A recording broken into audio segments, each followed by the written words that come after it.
چا چې د جمعې په ورځ د سوره کهف تلاوت وکړو او دا ته فایده ذکر کم یو حدیث کو سره شپه هم راغلی ده چا چې د جمعې په ورځ او د شپې یا د شپې تلاوت وکړو نو د جمعې په شپه هم سوره کهف ویلی شي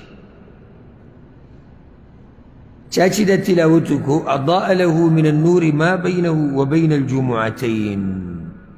نو د دې جمعې نه واله د بلې جمعې پورې منځ کې چې دا کمې ورځې دي الله به دې سړي له یو قسمه ناشنا رڼا ورکړي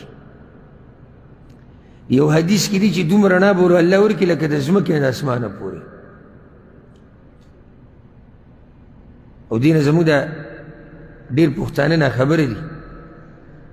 ځکه چې اکثر خو یا خو د جمعې په ورځ د سره تلاوت نه کوي او که جمعات ته ته لږ ورشي وختي او کښېني نو زموږ د پښتانه به ویني دوی د سورت یاسین تلاوت کوي عجیبه خلک چې یا به سورت الرحمن پورې نښتي نو صحیح د تلاوت دام دی خو په دې ورځ چې د کوم سورت خاص فضیلت دی هغه وکړه که ټیم و بیا به سورت یاسین وایه سورت رحمان وایه بل سورت وایه بل وایه خو زه به درته یو خبر وکړم خفه نه شئ مانه موږ کله ناکله دا بندګي هم داسې په یو دغه باندې کوو ځکه چې هلته دا ویلی شوي دي مشهوره دا ده څوک چې سوره واقعه وایي د ده رزق به پراخوي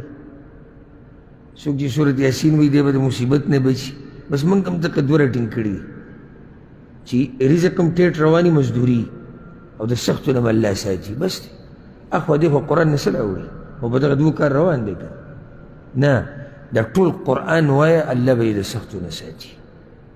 د قرآن هر ځای چې وایي الله به دې په رزق کې برکت اچي الله به دې په بچو کې برکت اچي الله به دې په ژوند کې برکت اچي